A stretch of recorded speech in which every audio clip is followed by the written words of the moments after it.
The cure for cancer was discovered 17 years ago. I tried to bring it into this country. I got raided by the police. The Anunnaki was 600. The Anunnaki are 600. Okay. They don't split souls. Astrologically, there are windows and wormholes. Right. When you will notice that certain categories of people are gone. They can work miracles. They're not to be afraid. They've got to be brave. Not foolish, but they've got to be brave. They've got to be courageous. You're not allowed to go anywhere. You're too dangerous. Well, it's a bit too late for that. Well, yeah, but they don't go very far. They don't go very far. I mean, they were sent back from the moon in the Okay, but this is for public consumption. I have to say they do go a lot farther than that. Yeah, but there's still quite a suppression. I mean, we have, there's a suppression of the surface Earth, all right, and of the populations. What's consensus reality is what you're talking about, all right? Sure. But unfortunately or fortunately, I mean, I've got to tell you that William Tompkins is something rather unprecedented. He wrote a book. It's come out in the last year. Now, there's a good room, as always, for plausible deniability in his story. But the bottom line is that he's being backed by the Navy, a portion of the Navy. Okay? No doubt about that. All right? I would say, to jump in there, is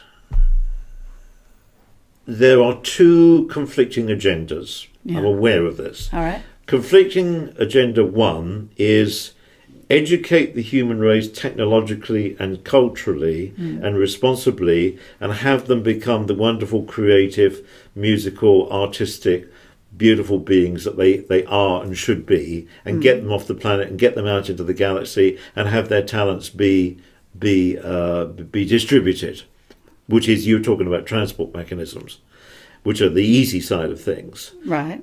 And there's another agenda which says they're far too irresponsible, they're far too young, and they have been exploited by the other element of extraterrestrials or ultra-terrestrials, which keep them as slaves, keep them as a workforce, do terrible things to them, right, and want to hold that control.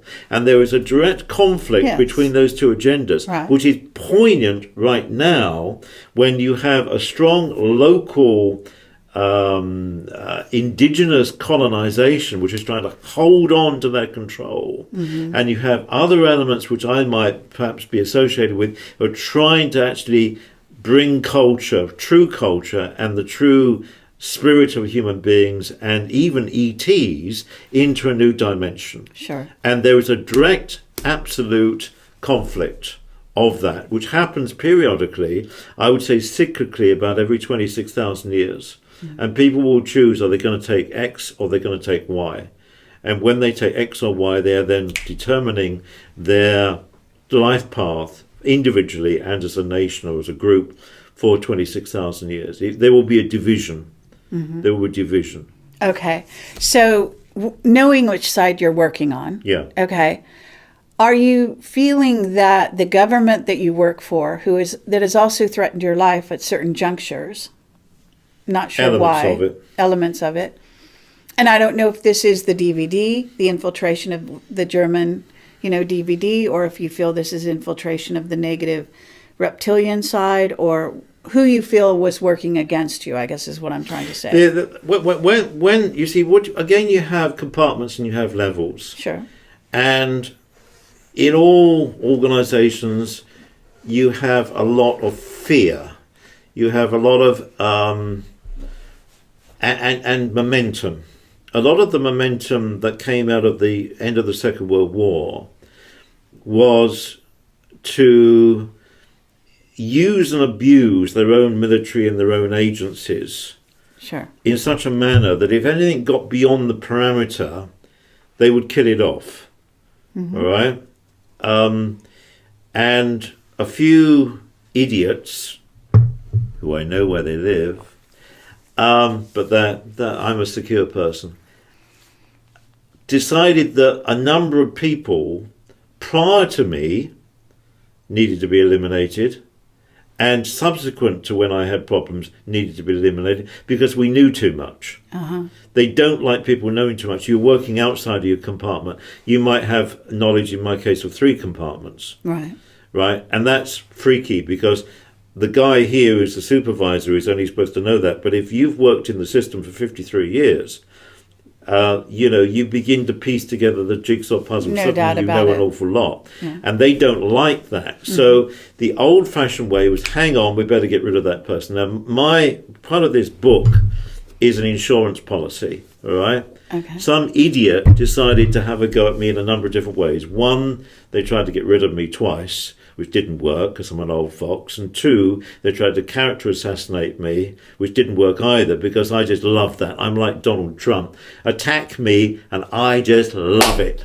I just love it. Come on, bring it on. Right? Okay. Because I will respond back, but in a very, very lateral way. Because apart from that, I have help. So if anyone's coming after me, I already know they're coming after me and I know where they are and I'm told where they are and they will be used, like your false flags, they will be used. You can always use a negative. You can always, if you identify another agent, you never take the other agent out, you turn them. Or they get turned even if they don't know they're being turned. Well, with me? Yeah, but leaving them in place. I Yeah. actually talked to Michael Shrimpton, who I Yeah. interviewed recently, about that notion, and he wouldn't go beyond that. He's a lawyer, loyal. He's a barrister. Yeah, but he did refer to that. He did at least admit that much. So that when in Her Majesty's government, et cetera, the cabinet, you've got individuals who have been targeted or pinpointed or whatever you want to call it, and they are working against the more positive agenda, so to speak. They are not taken out. What you have, and this is a very poignant time, both in America and in the United Kingdom and in most countries, which you could say Russia and China or whatever, you always have positive and negative elements. Sure. Those positive and negative elements will be being influenced by otherworldly and ultra-dimensional elements who have their own agendas. Sure. This is a huge battle that is going on now, mentally. As Alex Jones would say, a battle for the mind.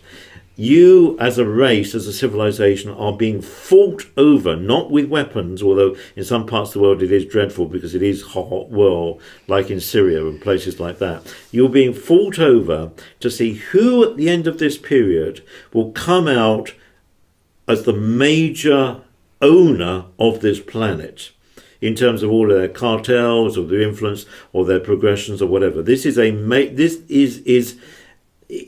the biblical end times, but it's only a transition.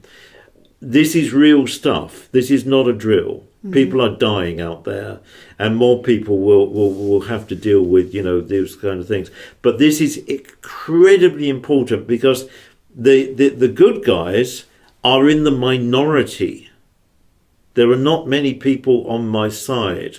Mm. There are not many people out there who are absolutely prepared to go out there for that kind of upward movement. The majority of the control is on the negative side, but they are basically flawed by their own methodologies. They principally defeat themselves. They're hoisted on their own petard, as we would say in literature. Sure. Okay, fair enough.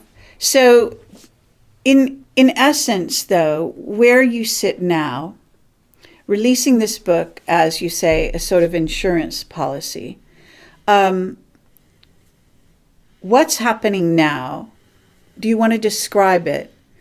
In other words, in more depth, and why you need, at this time, an insurance policy? Right. Well, you see, once they started to attack me properly, there are rules of engagement. Right. I'm not allowed to take a positive action against anybody or in any field, even mentally, unless there's an engagement against me. So any engagement against me or against people like me is returned. Mm-hmm. It's used. It's turned. Mm-hmm. This book, for those who can read between the lines, is extraordinarily informative. There was a book by Peter Wright called Spycatcher a long time ago, and even Stebbing wrote a book which didn't say very much. It's not really a book about any one thing. It's about an eclectic overview, which you have to be able to think. Mm-hmm. I'm not telling people what to think. I'm saying, here's a clue. You go find the other piece. Mm-hmm. Right? It's like a jigsaw puzzle, sure. And that's how the way intelligence works. If you don't have a Rosetta Stone, you know nothing. Mm-hmm. I require people to think and investigate and research and make up their own mind. I'm not going to tell them where the facts are. Mm-hmm. I'm going to give them a corner of a jigsaw puzzle and a corner of a jigsaw puzzle and a piece in the middle, and then a load of pieces on the floor. Mm-hmm. And they're going to have to put them all together. Sure. And that's the nature of evolution. Mm-hmm. And the good guys and the people who are coming out of it will. I have to say, regretfully, I'm moved to say that within the next 20 years, a lot of people will die on this planet. And I've heard that. I've heard that over and over again. So is the reason you're saying that, is that Earth changes? Is that what you feel? Yeah, because the planet was never designed for this many people. And if the proper understanding of technology and agriculture was applied ecologically and with high moral standard, you could feed 9 billion people on the planet. But that is not the case. When there's a glut of a particular element, whether it's diamonds or whether it's tomatoes, they're taken down and dropped into the ocean to keep the price up. Yes. The whole economic thing is a mess. It is, yeah. And it's totally But why exploitive. shouldn't this be reversed at this time? It can be reversed. It can be reversed. And then all those people don't have to die. Yeah, it can be reversed if people are prepared to get off their arse and do something about it. But the passengers will not be given a free ticket to ride. This is a time when individual people have to take charge of their own lives, stand up, be prepared to take the risk of standing up, as I have done, mm-hmm. and actually say, we are going to work for an upward movement of evolution in culture and fairness and equality and all of these cliches and buzzwords.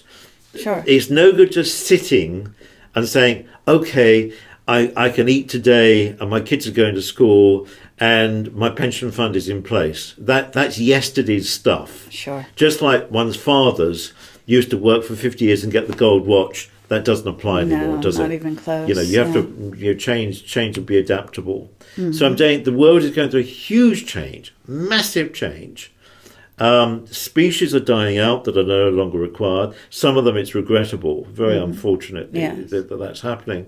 But the human spirit can overcome every single thing. Mm-hmm. The cure for cancer was discovered 17 years ago. I tried to bring it into this country. I got raided by the police, who said, you've made some very powerful enemies, shut down, or they're going to throw you into prison. Right. You've got to get away from this exploitive, parasitic psychology of utilizing and abusing people, whether they be children or populations or women or populations or resources, and become the true godlike people that human beings are. They were built after the gods. They are potentially all gods, and they have to step into that concept. Absolutely. Now, speaking of that, you talk about Sitchin. You've obviously got knowledge about the Anunnaki. Mm-hmm. And so I've asked you about the Nordics. What about the Anunnaki? What about your exposure to the Anunnaki? The Anunnaki was 600. The Anunnaki are 600. Okay. They don't split souls. When you have a single soul energy, it can incarnate into 2 bodies. Those incarnations can incarnate exponentially into 8 bodies, into 16 bodies, into 64 bodies. You're splitting the soul energy. They are all part of the one being. You have something you might call a super consciousness, say in an insect world. You can get a train of ants in the Amazonian jungle. Let's say 100,000 ants. They might be one soul. Mm-hmm. You see birds flying in the sky. You see starlings. You see 5,000 starlings, right? Sure. You see them fly. They will mold into a shape. They have one energy.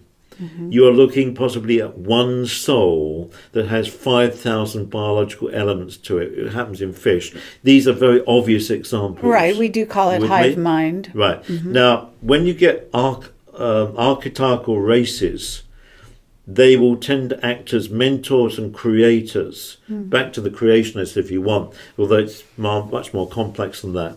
Things are made and created and conceived energetically, and then they are disseminated fractally, so they become more and more prolific. And that's the way things do work that way. But original archetypes will not split. They will create subspecies.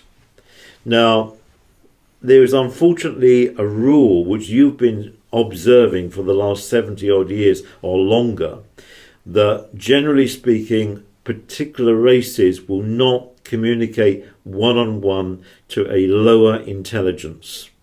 It's one of the rules that you've been subject to very, very annoyingly. That's why there have been very few contacts, because there is not an equality of, there's a rule that this data, this technology has only to be allowed to go to that civilization by that amount. It cannot do that because that is too dangerous. There are firewalls. Okay. One of my jobs has been to maintain that firewall. Keep you here. Because you're too dangerous to go anywhere else. If you were qualified to go somewhere else, you get on something, or you go somewhere, you go into a tunnel, you get there. But the average person is not going to ascend. This idea they're going to sort of, a magic day will come and they'll be floating up to a cloud and meeting Jesus. No. Please, don't insult my intelligence. It doesn't work like that. Go and study Darwin, study evolution, and you'll see over a long period of time how it works cyclically. Well, but there is also a lot of misinformation in Darwin. And there are leaps, actually, that rather than a gradual progression. I was really just using it as the basics because, all right. In fact, you will find, which happens with DNA, that DNA can change and be upgraded within a person within their own lifetime. Give an example, the Japanese now are much taller than they were in the Second World War. A modern Japanese man cannot get into the cockpit of a Japanese aircraft that was used in the Second World War. They're too big. They have grown. Some people have been eating burgers or something. Right. Well, there is also, white people, for the lack of a better designation, have had the same thing happen. I mean, we have, old, even log cabins and things like that in the U.S., and I'm sure it's true here. Actually, it is. People don't fit into these little houses and little beds and little so on and so forth. So they were much smaller back then. Fair enough. But in essence, what you're talking about is the war for hearts and minds. Yes. And you're also relating to the Anunnaki on a certain level. So what is your exposure to them in terms of the government, in terms of their effort to rule, to continue to rule here? They've certainly got some challengers, so to speak, right? It's, to be honest, very complex. I'm not being devious. It's very complex. Yes. The Earth is one of the most beautiful, complex, complicated places I would ever wish to be. I don't want to leave this planet. I'm not going to jump on a ship and go away. I have tremendous faith in what can be done with this species, with this biosphere, with this planet, with this solar system. It reached a certain kind of attainment before, and then it suffered at least two major disasters. I mean, more than just a flood, two major disasters. You can argue, were they deliberate, were they contrived intellectually, or were they natural? Very hard to say. But the point is, it is worthy of restoration. This is like a salvage job to me. Okay, fair enough. But, you're referring to these cataclysmic type events. So one presumes that you're looking at something in the near future, not so near future, not sure what span of time you're looking at. You did say 20 years, in the next 20 years, and I've heard this many times. that there does seem to be, and even now, there is, certain people are checking out also. They're leaving at, I think, a strategic moment in history, not to be around for what's coming, so to speak. Well, certain people are getting on the bus because astrologically there are windows and wormholes Right. when you will notice that certain categories of people are gone. Yes. And that is not just chance, that's not just medical, that is because there's a time and a place. Yes. And their contract and their soul energy has decided that that is the moment that they depart. When I was working medically in clinics, because I ran alternative medicine clinics for a while, a guy had been saved by medical science by chilling him down in a coma, brought back to life, and then lived for another 2 years in my care. He hated it. He hated it.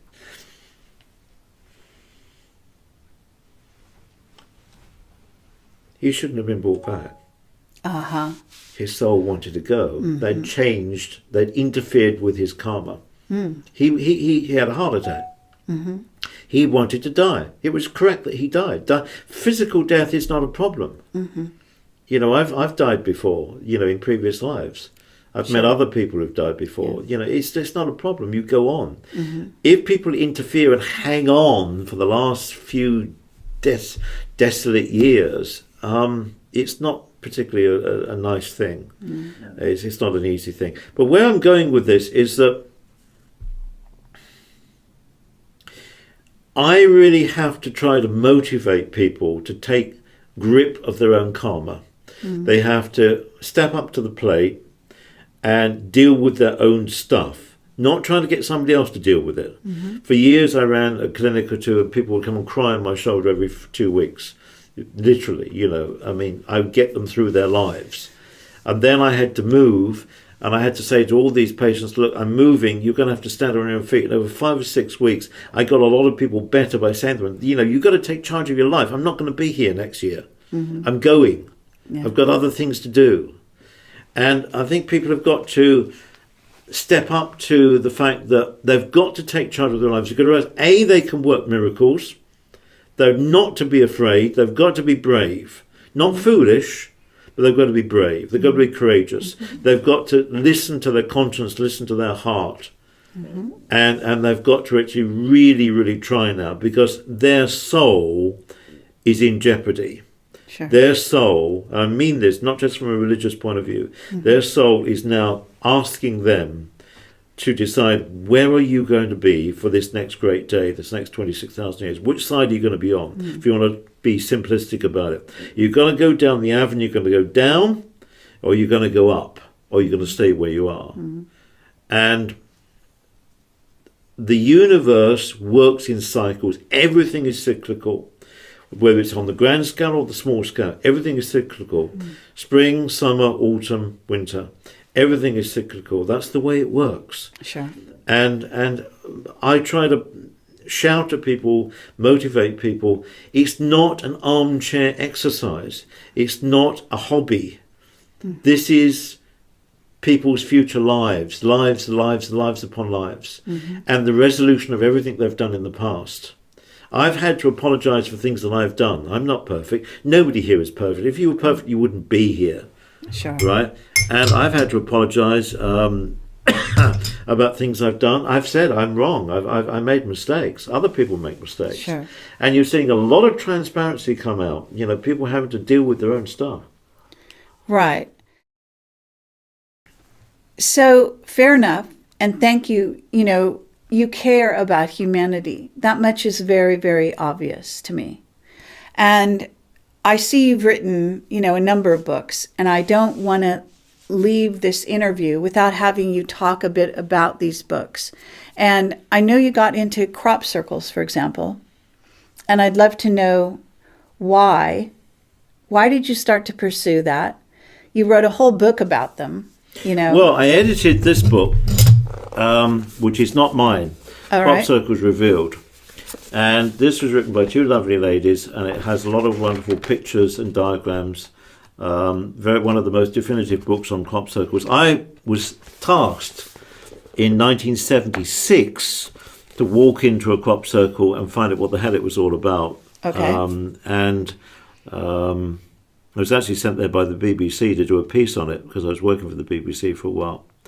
And in the course of time, this book was actually published in 2001, and it's called Crop Circles Revealed. And I only edited that, and I wrote the technical piece at the back because one of these ladies was channeling, and she came up with lots of really amazing terms, which she absolutely did not know. She's got one here, quadrasonic. You see, she just channels this word, and then I have to say, well, what does that mean? So that was that one. And then for my own part... Wait. Before we leave here, I want to know, what was your thought? Because, we have controversy on crop circles. We know for one thing that the military decided to start making their own at a certain juncture. Right. And I'm not sure what their purpose was for getting in the game, but they did. Right. And so on. So what was your take? If you photograph that page, right, you will see some amazing creations, right?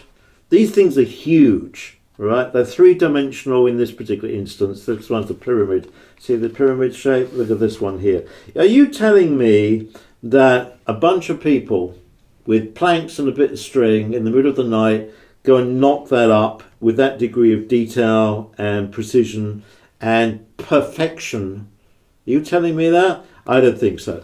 I think that is something which is coming in, which is giving a lot. This is what this book is all about. It's called Crop Circles Revealed by Judith Moore and Barbara Lamb. And it's about thought forms. These are thought forms. These are diagrams of the mind.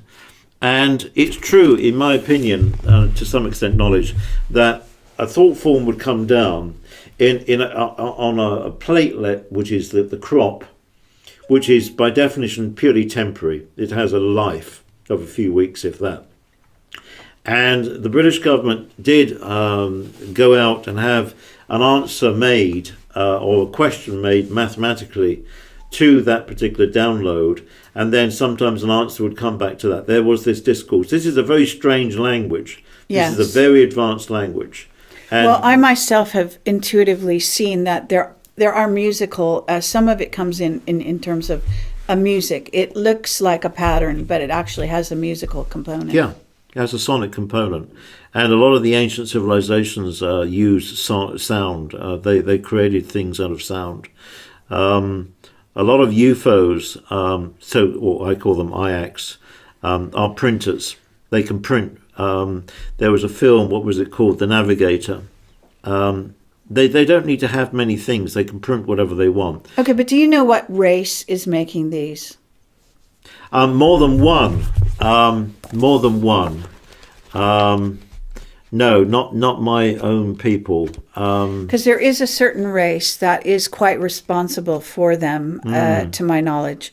And I think they go by the name Arcturians. Yeah. It could well be. It could well be. Some of them I can read, some of them I can't. It's a very, very lateral, iconic language. It's almost like pictograms, but it's not logical. The way to work with a crop circle is to look at it, go into it, and just let it absorb into your subconscious mind. And then over months or weeks ahead, you'll get dreams or you'll get some kind of intuition as to what that was all about. But it's not, you can't analyze, well, some of them you can analyze mathematically, but a lot of them are just lateral thought forms. Sure. You know. And are they also changing the sort of energetics of the environment in which they're created? They can do. That's what this book is all about. These two ladies put some kind of interpretation on what they meant. How accurate it is, I'm not too sure. Right. Because the subconscious always gets in there, doesn't it? Mm-hmm. When I was why were you tasked with this, though? Were you tasked with this when you said find out what was going on? I know, but by the British government? No, initially, funny enough, by the BBC. Oh. Just to do a journalistic piece. Right, but they're not operating on their own either. No, because they front out. I mean, like all media organisations, they're a useful vehicle for people to go into situations. I mean, often journalists who might have in the old days be sent into a country are also agents. Yeah. It's a very useful cover for that.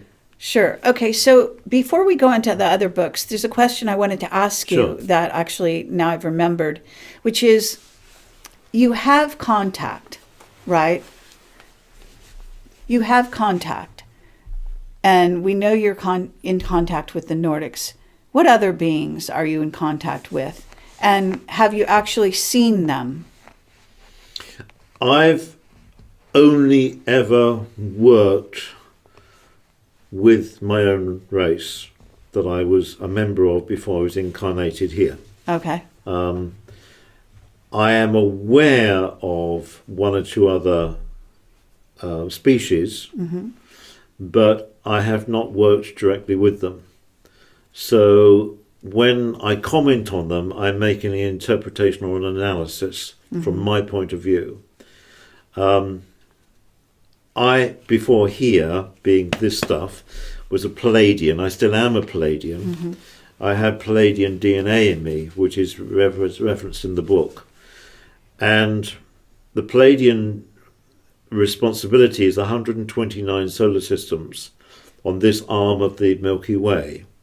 And our mission here is to stabilize, continue in continuity, and try to bring the best out of it. Also, to a degree, hold down the negative elements. But we are not a warlike, peacekeeping race. We try to influence rather than dominate, on the basis that we have all the time in the universe. It doesn't matter if it takes 100,000 years, which is very difficult for a human being to understand. In my former life, in the life I'm already in, technically out of this body, I'm already 10,800 years old, which is not old. That I said on stage one time recently, I'm not very clever, but I am very old. I'm not very clever. Well, I'm not sure that that's actually true, but okay. So you are very old, and I do acknowledge that. I myself kind of feel like that as well. But what I have to say about this, though, is when you got this information about yourself, how did it come to you?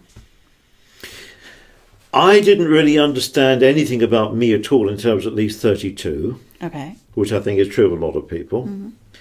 And I didn't really begin to understand my other connections until I was possibly over 65. Really? Because I was too busy with the business of life. This book goes through all of my life, and then it pops in the final chapter before we get into some of the appendices, which is called The Man Who Never Was, which was going to be another whole book, but I thought I'd better put a bit of it in here, which relates to who I am within my soul, who I really am. And you asked me some pertinent questions just now, but let's just get back to these books and then we can get into them and get away from them. All right. Is this book, The Welsh Triangle, which was published in 1979 and then reprinted 5 times up to 1989, sold 350,000 copies. There's a lot of interesting stuff in there, and we are going to republish it 17 this year. And the other book, which was UFO UK, which is a survey, equally we're going to republish that one. And there's even a French version of the Welsh Triangle, which is all in French. Okay, why did you write the Welsh Triangle? Well, I was working with a guy called Hans Holzer, who Americans will remember, dear Hans, although he's not with us anymore, who wrote, I think, 49 books, and all on paranormal and interesting stuff. He was a commissioned writer. You could throw a remit at Hans, and he would have a manuscript on your desk in 4 to 5 months. That was what he did. He was, if you want, a very, very serious hack writer. He was also a member of our organisation, which was, he was a very, very evolved individual in his own right. which is where we work through the organisation called NAIG, which is North Atlantic Intelligence Group, which is a loose body of people in an NGO, which started off with Forrestal when Forrestal was the Secretary for Defence, because many people in those days were very worried about where things were going in the American environment, and indeed, unfortunately, has gone that way, but can be dragged back, hopefully, this coming year or two. Changing subject, I was his European agent. I was his rights agent, and I was ghosted a book called The Euphonauts, which was a collection of data, was similar to UFO UK, but rather more American. And I walked into Granada with a story, which was on the newspaper, The Sun, which the Sun newspaper, was a tabloid over here, had this headline, The Welsh Triangle. And I was going to put it into a film that we were making for Hans, which never actually made the screens in the end. And my editor at Granada for Hans, he was the editor for Hans, said, "That's a book. That's a book. That name is a book." And he got out his cheque when he said, "Can you put a manuscript on my desk in 6 months' time?" And he wrote me a cheque for £7,000 there and there before I'd written a single word. He said, "Go and write me a book called The Welsh Triangle." And that's it. So it was commissioned by Granada. So you didn't know anything about it? I knew what was in the newspaper, and then I went down there and I found out. Okay. And then I found out a lot of other stuff, because it was principally to do with, which is all in the books, it was about the American Oceanographic Research Station, which was actually a submarine tracking station, which was very, very top secret in those days. Because now it's common knowledge. And they had one in Greenland and one in Nova Scotia. And they were tracking submarines. And they were tracking other objects, which were doing 150 knots underwater, which British and American submarines can't do. They do 48 knots if you're lucky. And did you come across the underground bases, undersea bases? No comment. Okay. Very good. But there is one off the base off the coast of Iceland. Right. There's one off the coast of Iceland, which was getting the NATO did an exercise to try to track it down. And when they get too close, they get backed off. So what happened with Brawdy, which is St Bride's Bay, which is the Welsh Triangle, was ET or UT or whoever was doing their own counter-surveillance back into the base and really playing with the Americans and putting information into the computers and doing ghost images and taking stuff out and sending the guys completely crazy. And I was sent down there to find out what the hell's going on. Oh, right. So what about Inner Earth? What about, have you ever heard of Peter Moon's Transylvanian Sunrise and the findings in the vicinity of the Romanian Sphinx? Yeah. The tall, the huge cavern with the tall tables and the force field and so on. Yeah, what you've got two things is the ancient civilization, which was here from 450,000 years ago and then the human element 250,000 years ago up to the flood, which would say for the sake of argument was about 10,600 years ago. Okay. You had a lot of underground facilities because that was part of their whole concept. For instance, at the pyramids of Giza, there's a whole network of underground tunnels and watercourses and what have you. And in South America, there's a lot of underground tunnels that connect underneath the pyramid of the moon and the pyramid of the sun. Okay. So that's all part of their technology. Right. A lot of it is derelict. Some of it has been resurrected. Some of it has been rebuilt. Some people have built DUMBs, deep underground military bases. For all kinds of different reasons. Denver Airport, for example.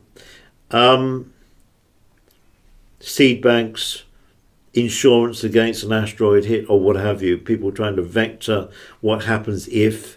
I was commissioned to think the unthinkable. We wrote specifications on what you would do if that alternative A, B, C, or 1, 2, 3. All of that has gone through for decades and decades and decades, and people have actually built all of things. They've got wonderful tunnelling machines. Yes. Much better than people know, and supersonic railways and stuff like that. Yes. But there's been a lot of conflict between people who've been trying to hijack And there's been some explosions. There's been some destruction going on over the past few years between vying groups, Okay. cartels, and various people and institutions. When I say institutions, power groups. So families. explosions underground in Colorado as well as Washington D.C. Well, they used to see, for example, under Nevada. When you do an underground nuclear test, you create a huge hole in the rock, which is basically lined in glass, because the rock melts the glass, and then if you can then get the radiation out of it, you can build things inside it quite easily. So that I think they use quite a few of those. But there has been this battle going on in America between. Right, but you didn't elements. answer my question about. Deliberately. Okay. I'm trained to avoid questions, you see. Yes. Well, am I going to get an answer to? Can you at least say you're aware of the installation that's heavily guarded by the U.S. military, apparently in Romania, in the vicinity of the Sphinx? What There they call the appears to be Romanian something Sphinx. there. Yeah. Yeah. I was given a load of data about 6 months ago to look at. There appears to be something very real there. And one of the other things which is very difficult to understand is sometimes you'll find there's doorways, and the doorway geologically is just a carving in a rock. But like open sesame, it can be a portal. You can get through the doorway in another dimensional sense, but it's to do with sound, it's to do with acoustics, it's to do with resonance. And have you ever gone through one? No, that's not true. I've been taken through one, but I can't do it myself. I don't have the key. Okay. It's not given to me to have the key, but there are keys, and the keys are very, very carefully secured, and a lot of them don't work. You're dealing here. I recommend everybody to go and see a film called Forbidden Planet. Forbidden Planet, classic film. This is the Forbidden Planet. A lot of what's in Forbidden Planet is talking about here. It's talking about the Krell as a concept of a species who created the Forbidden Planet facilities. This is the Forbidden Planet. If you pick up on what is in that film and make a translation into reality away from the fiction, you have got a lot of information about this planet. You've got UFOs coming out of pyramids in Mexico, where it seemed to come out of, and there's nothing there. You go and look at the rock, well, there's still the rock there. There's no door. You see a UFO, let's use the saucer here, right? Seen this. UFO is solid. An opening will appear. Now, on Bond films or something like that, or on E.T., you'll have an iris, won't you? You have that sort of wonderful like iris thing. No, it's just this matter changes into an opening. True. Okay?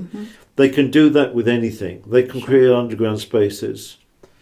What about the tall whites that Charles Hall talks about in the vicinity of S4 and Nevada? Yeah, I believe there was a colony there of very ancient people who are principally retired. You think they're retired? Retired? They're retired. Okay, that's not kind of how he refers to them. Well, a lot of them are fairly old and they need younger people to look after them. In that sense, they're retired. You see, a lot of the facilities on this planet, other than the human facilities, right, are nesting.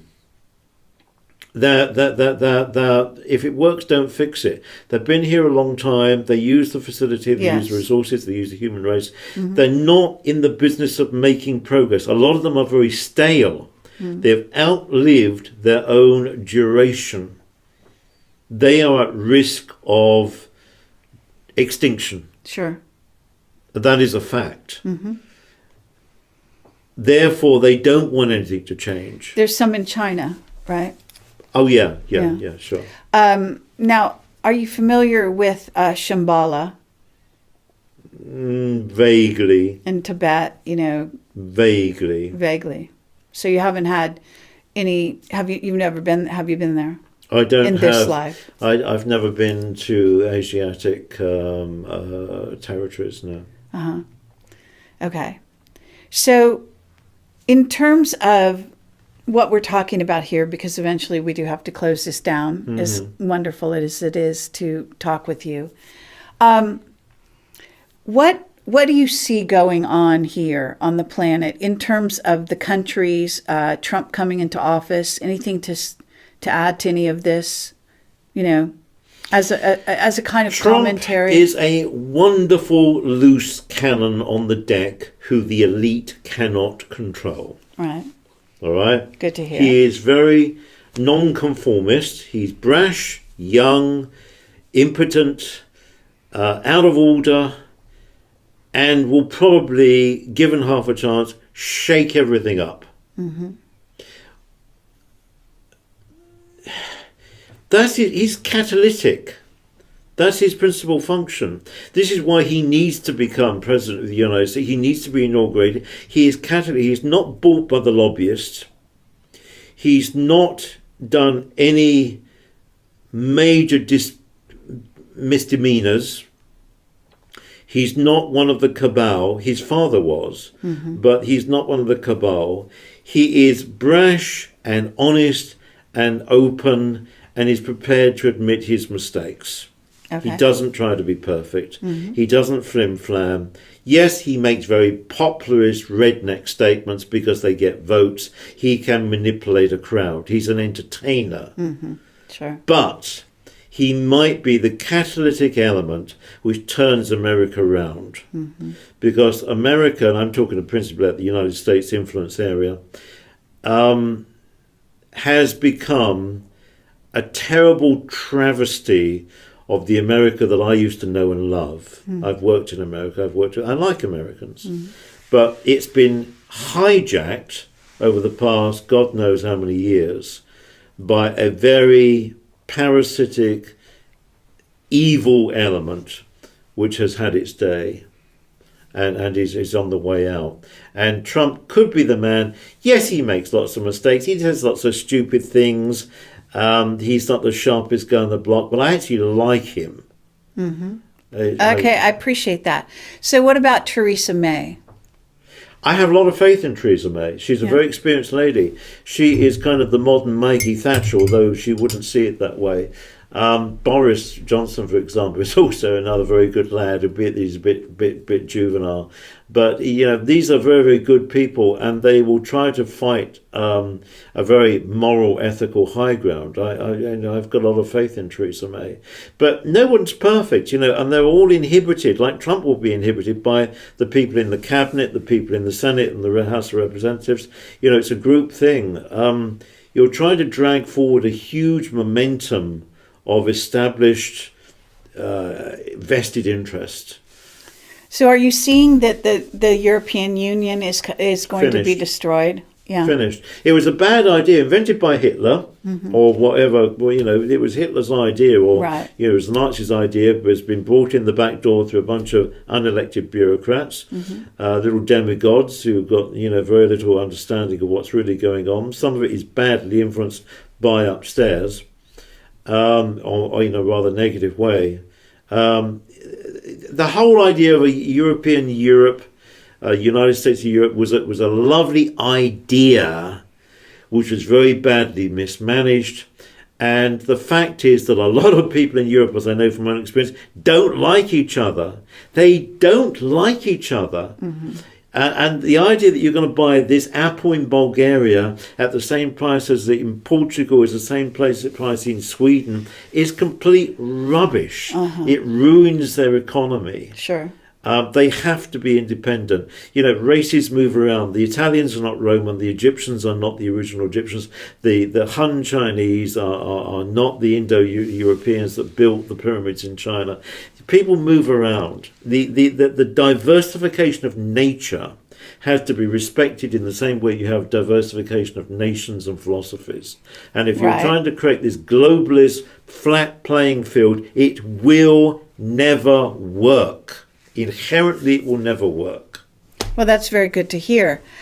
So in terms of the City of London and their agenda, are you brought in on the City of London? Are you working, are you at odds with them? My family makes loads of money out of the City of London. Okay, but I'm not quite talking about that. I'm talking about a group of people. You have guilds and establishments and families, many of whom are good people, but they have a lot of momentum. They have been doing the same thing for the same way for a very long time. They're colonialist. They are opportunist. There's a lot of gambling goes on, which they call hedge funds and futures and God knows what else. Trading programs. Trading programs. It needs Wall Street, etc. It needs to get its act together and start thinking more than the next bottom line of the accounts of the next financial year. It needs to start taking a long-term view, 10, 15 years. It needs to start thinking about grandchildren instead of just how do I make a buck and buy my next super yacht. Sure, of course. But, these are people that are also working to rule the world, as it were. The obsession to rule the world is a primordial primate obsession. You get it in alpha males of all species. It's extraordinarily primitive. They need to grow up. They're not going to be allowed to do it. Look at all your dictators. Look at Napoleon, Hitler, Stalin. You just go on. They all have the same obsession. I want to rule the world. I mean, but they did quite a fair amount of destruction in the process. Yeah, but you said it yourself. It was a destructive process. It wasn't a constructive process. Sure. You see, if being controversial, if you take where Hitler started off, he was a vegetarian. He was into alternative energies. He started off at this point here. He then got a lot of input from upstairs, from Aldebaran, through the Odessa Society, the mediums. They got a lot of input. Then it was hijacked in the Night of the Long Knives. It went completely into the negative. It went downhill, and he went completely mad.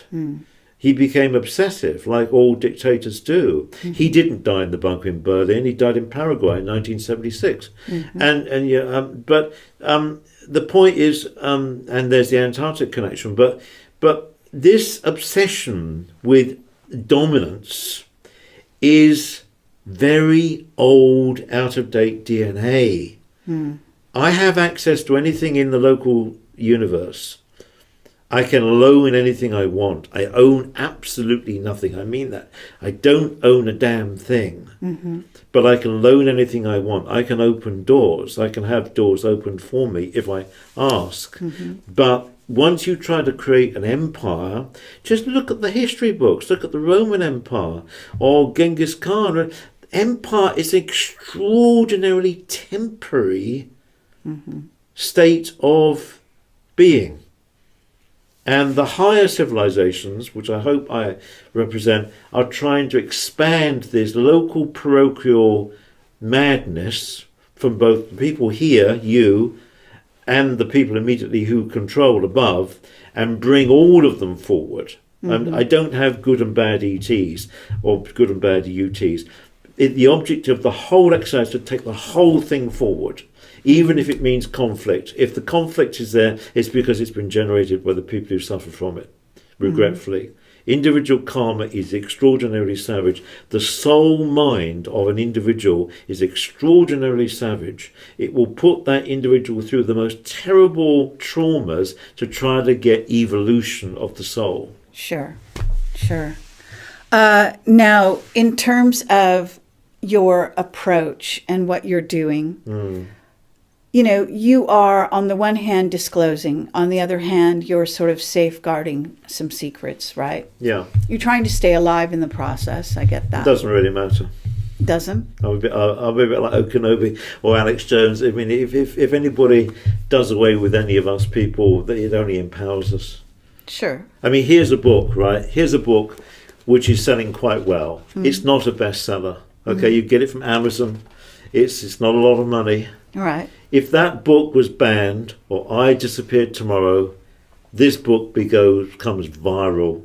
Sure.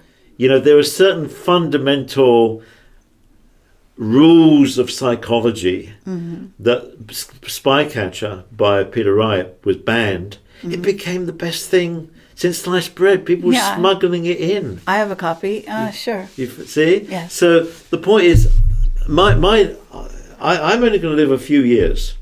I'm 70, right? Okay? It doesn't matter to me. It's impact. If I can do something important in 6 months and then die, that's more important than living the next 30 years. All right, but when you don't disclose information, you're safeguarding someone or something. Yeah. Yeah. And so you're also sort of, you were tasked a long time ago to work for the Queen of England? Both the Americans and the British. The Americans and the British. In different departments, yeah. Okay. And so you are still interacting with them and providing a role of whatever it happens to be at the time, yeah?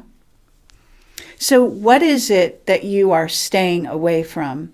What is it that you don't want to disclose? What are the areas that you are trying to keep back? Because are you, free energy is out there. Very, very, very, very simply, is that when you work with people who are potentially in harm's way because they're still working in the field, or they're retired and they're on somebody's hit list. Right? But we're not naming names here. We're talking about concepts. We're talking about. I'll float into that. My first priority is protect individual people or organisations so that I don't damage them or put them at risk. All right. I'm very, very responsible about that. I will veer very much aside of caution. Sure. Okay? When I sense that something is changing, being thrown up in the air, it's hitting the fan, I will perhaps lend weight to the fact, yes, well, that is so. Okay? I will not break the OSA. I will not break the 30 or 50-year rule. I will get advice on what I can say and what I can't say. But if something is about to collapse, I will pull people out from under that building before it collapses if I can. That's part of my role. All right? There will be a major earthquake in Istanbul within the next 2 years. Tens of thousands of people will die because of the North Anatolian Fault is moving that way. You can see it. Dunk, dunk, dunk, dunk, dunk. It's going along. Okay, Istanbul, but is this going to be a weather war? Are they going to stimulate it? No, it will happen anyway. All right. Because the Earth expands, and as it expands, fair enough, the eggshell but it is interesting that you're telling me that, and that Turkey is kind of a flashpoint at this moment. Yeah. So, but Turkey's made a complete turnaround. It's really strange. I mean, it's kind of in a critical point geopolitically, and it's kind of veered now towards Russia, whereas it was originally veering very much towards NATO, which was still a part of NATO. Right. The whole Middle Eastern thing is a can of worms and is in change. Israel is in a radical state of change.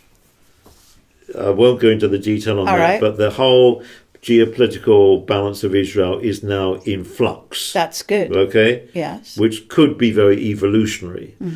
The poor people in the Middle East, in the eastern side of the Mediterranean, Syria, Iraq, and what have you, are suffering terribly from their society having been destroyed. Yes. But it can be rebuilt. Greece has been damaged because people are trying to grab their oil and gas reserves. And equally, Gaza Strip, has gas which the Israelis are trying to grab. But that's another story. But all of this needs to grow up. If I said to people, you could all be dead in 5 years' time, wake up, I would hope they would wake up and do something about it. You have to come down to people and say, look, forget all of your machinations about, well, you could be dead in 5 years, every one of you. If I hadn't have stopped a couple of things happening in this country, the United Kingdom, where we're sitting, several tens of thousands of you would be dead today, or dead today when that was going on then. I stopped that. Now I'm telling you, you've now got a crisis. I'm telling you, the crisis has got to be organised positively. This is not the time to prevaricate or find excuses or whatever. You have got to act. You've got to jump. You've got to close your eyes and jump and do the right thing, whatever you think the right thing is. Right. Absolutely. Okay. Well, thank you for that. At this time, I think we're close to the time out, and so we will begin to wind this down here. And I wanted to ask you, if I haven't touched on a subject and you'd like to talk about it, you do wonderful lectures, and you've got quite a sort of you're a magician, you're an adept, yeah. So you can, the floor is open, for the next bit here. Is there something you would like to talk about that we haven't touched on?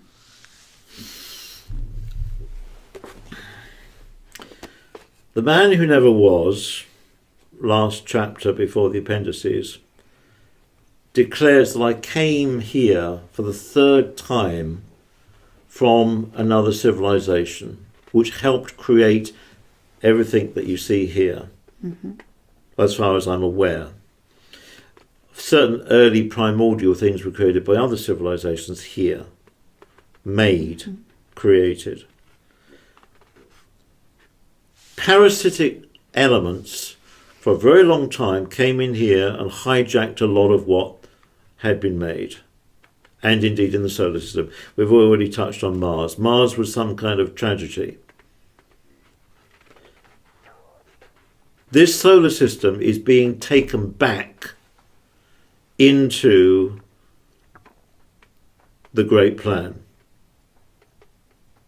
The elements who want to hang on to it selfishly for their own personal reasons, or dragon's towers, will not succeed. They will not succeed. Okay. In trying to hang on, like in Syria, and Iraq is a good example, they may destroy thousands of innocent people, as indeed has already happened. Other elements that are above this solar system authority will eventually take control. They will take control as kindly as they can, hopefully leaving all of the domain with the people who are here, including the ETs, but they have to evolve. They cannot stay as they are. It's like saying there's 7.5 billion people. 2 or 3 years ago it was only 7 billion, now 7.5 billion people on the planet. In the present economic structure, 80% of those people will starve in the next 5 years, unless something is done. Yes, absolutely. It's not the time to theorize, it's the time to be extraordinarily pragmatic. I'm extraordinarily pragmatic. I am an advisor. I started at the age of 17 to advise the British government. I've done quite a lot of that. I advise other people. I try to make sense of the madness. I've never understood human beings properly. I still don't understand them now. But I think they have tremendous potential. Sure. End of statement. Okay, Peter Paget. This has been fun. It's been fascinating. I think everyone will agree. It's great to have you here with us. And thank you for your service to humanity.